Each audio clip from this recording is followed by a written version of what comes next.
legally it was 1974, and it was then called the YF-17 because it was sort of quite experimental. As part of the then the sort of now part of the Lockheed Martin empire, but it was actually originally General Dynamics at Fort Worth, and they were part of this lightweight fighter program.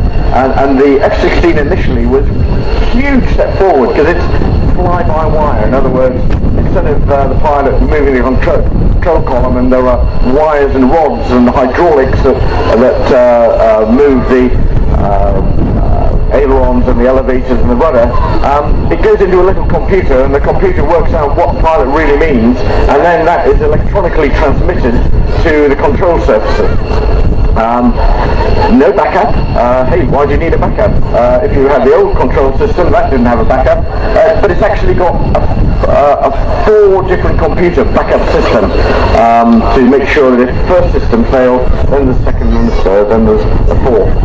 Single-seat lightweight fighter, the pilot actually is raised back at about 30 degrees, and that helps them sustain. We're talking a lot about G, that's the force of gravity. Fortunately at the moment we're all experiencing 1G. If we didn't experience 1G, we'd all be floating away in this wind. Negative G is that sort of nasty floating feeling you get when you drive your car over a humpback bridge too fast. But a lot of the manoeuvres that you'll be seeing from the high performance aircraft, these guys are pulling 6, 7, sometimes even as high as 8 or 9G. Not just the fast jets, some of the quality aerobatic aircraft will be doing the same thing. And that means everything is 9 times normally. So you can imagine with your pint of beer, guys, instead of having to lift 1 pint of beer, you're having to lift 7 pints. I suppose if you're sort of a Bavarian wench, that would be okay, but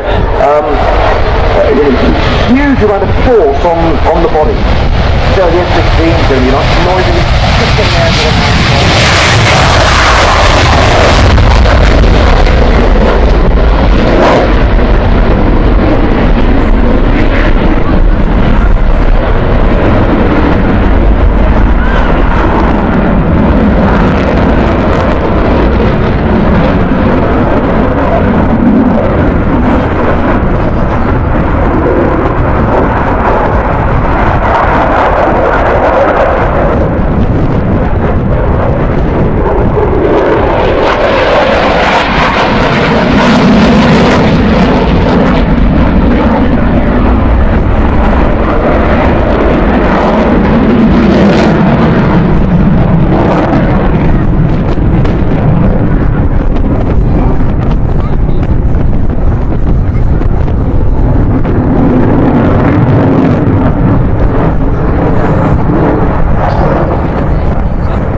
coming from smoke pods in a position that normally you'd have the air-to-air sidewinder missile.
you look very carefully during this display, you may notice when Mitch has got the smoke generating pods not on, it looks sometimes as if there's another little smoke trail coming off the top surface of the wings.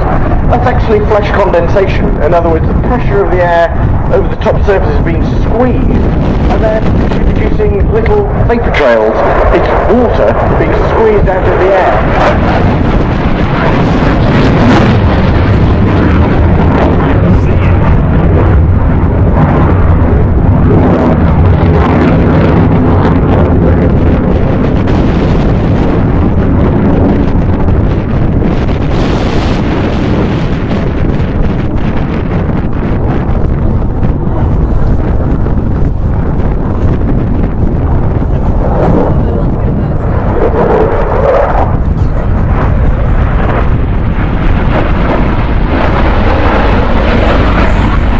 So you probably think if this thing first flew back in 1974 and it's now 2010, gosh, it's a really old aeroplane, but it's not so. The aircraft has been developed over time. These aircraft that are flown in Europe are actually have had what's called a midlife update. Okay, the airframe hasn't changed, but they've got new avionics, new communication systems, new head-up displays. They've had new weapon systems that they could carry. If it was an American one, it would be called an F-16C or an F-15D. A is a single seat, B is a two seats. American C is a single seat, upgraded. D is a two-seater, upgraded.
this is the most successful aircraft in production. So it's probably getting on 5,000 F-16s around the world.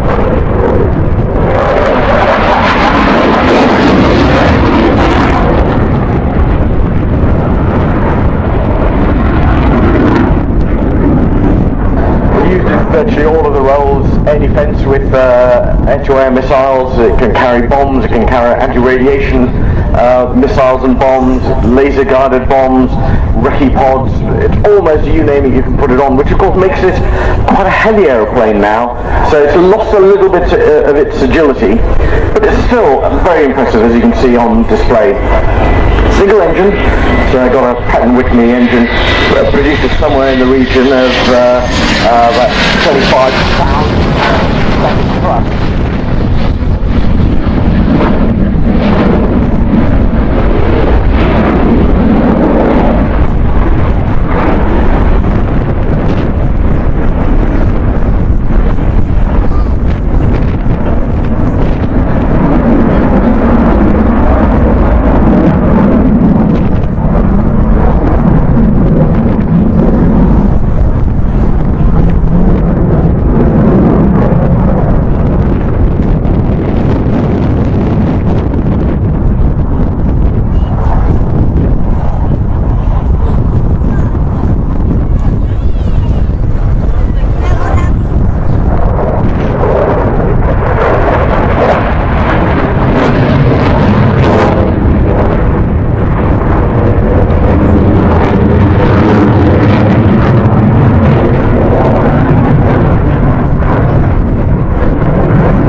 One thing you notice with these sort of aircraft, that when they actually put the undercarriage down, it automatically brings on the landing lights. So if you look at an aircraft and you see little lights twinkling underneath the airframe, then if you look even more carefully, you'll see that the undercarriage is down. So as Mitch brings the F-16 around the corner, you can't quite see them yet, but once it gets the nose towards us, you'll see that the landing lights are actually on, indicating that the gear is down.